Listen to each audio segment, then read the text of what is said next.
నమస్కారం. నా పేరు డాక్టర్ రాజా మధుసూదన్. నేను విశ్వభారతి మెడికల్ కాలేజ్లో చిన్నపిల్లల విభాగంలో కన్సల్టెంట్గా పనిచేస్తున్నాను.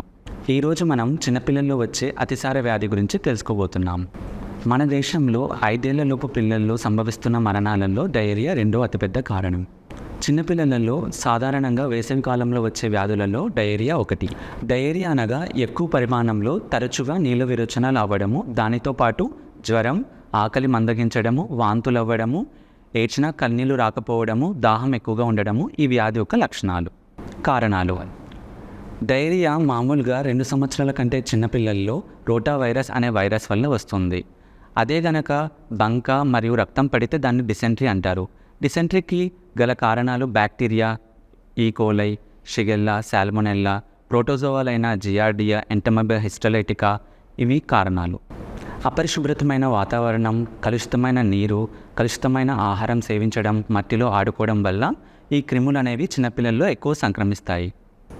డయేరియాతో బాధపడే చిన్నారుల్లో ఎక్కువగా నీళ్ళ విరోచనాలు అవ్వడం వల్ల శరీరంలో నీళ్ళ శాతం తగ్గిపోవడం, లవణాల శాతం తగ్గిపోవడం, దానివల్ల వాళ్ళు డీహైడ్రేషన్కి గురై చాలా ప్రమాదానికి దారితీస్తుంది. ఒకవేళ పైన కనిపించిన లక్షణాలు కనుక ఉంటే వెంటనే డాక్టర్ని సంప్రదించాలి. డీహైడ్రేషన్ని మామూలుగా మనం 3 రకాలుగా విభజించుకుంటాం. మొదటగా నో డీహైడ్రేషన్. ఇక్కడ పిల్లలు కొంచెం డల్గా కనిపిస్తారు. వీళ్ళకి ఓఆర్ఎస్ నోటి ద్వారా ఇస్తే సరిపోతుంది. ఒక ఓఆర్ఎస్ని ఒక గ్లాస్ నీళ్ళలో కలిపి స్పూన్లతో మెల్లమెల్లగా తాపిస్తూ ఉండాలి. ఒకవేళ తల్లిపాలు తాగే పిల్లల్లో అయితే తల్లిపాలను మాన్పించకూడదు. ప్రతి విరోచనం తర్వాత తల్లిపాలను ఇవ్వాలి. రెండవది సమ్ డీహైడ్రేషన్.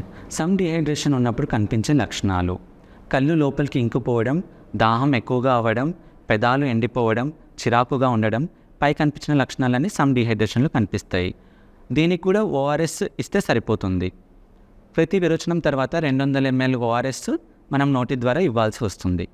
మూడవది సివియర్ డీహైడ్రేషన్. సివియర్ డీహైడ్రేషన్లో కనిపించే లక్షణాలు: మూత్రం తక్కువగా వెళ్ళడం, నోటి ద్వారా ఆహారం తీసుకోలేకపోవడం, మగతగా ఉండడం, నీరసంగా ఉండడం, స్పృహ తప్పిపోవడం, షాక్లోకి వెళ్ళడం వంటి ప్రమాదం ఉంటుంది. ఇలాంటి లక్షణాలు కనుక కనిపిస్తే వెంటనే హాస్పిటల్లో అడ్మిట్ చేసి కిడ్నీ పనితీరు పరీక్షలను చేపించి దానితో పాటు రక్తంలో షుగర్ ఎంత ఉందో, దాంతోపాటు లవణాలు ఎంత ఉన్నాయో తెలుసుకొని అవసరం అయితే ఐవి ఫ్లూయిడ్స్ పెట్టుకోవాల్సి వస్తుంది. దీనితో పాటు ప్రోబయోటిక్స్ మరియు జింక్ సప్లిమెంట్స్ వంటివి ఇవ్వాల్సి వస్తుంది. డయేరియా రాకుండా తీసుకోవాల్సిన జాగ్రత్తలు: తినే ముందు చేతులు శుభ్రంగా కడుక్కోవాలి. తాగే నీరు, తినే ఆహారం మరియు వండే పాత్రలను శుభ్రంగా పెట్టుకోవాలి. పరిసరాలను శుభ్రంగా ఉంచుకోవాలి. వ్యాధి నిరోధక శక్తిని పెంచుకోవడానికి మొదట 6 నెలలు కేవలం తల్లిపాలు మాత్రమే ఇవ్వాలి. దాని తర్వాత అదనపు ఆహారంతో పాటు తల్లిపాలు ఇవ్వాల్సిన అవసరం ఉంటుంది.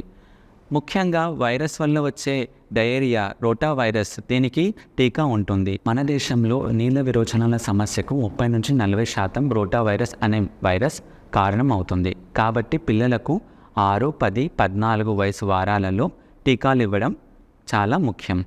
దీనివల్ల రోటా వైరస్తో వచ్చే నీళ్ళ విరోచనలను అరికట్టవచ్చు.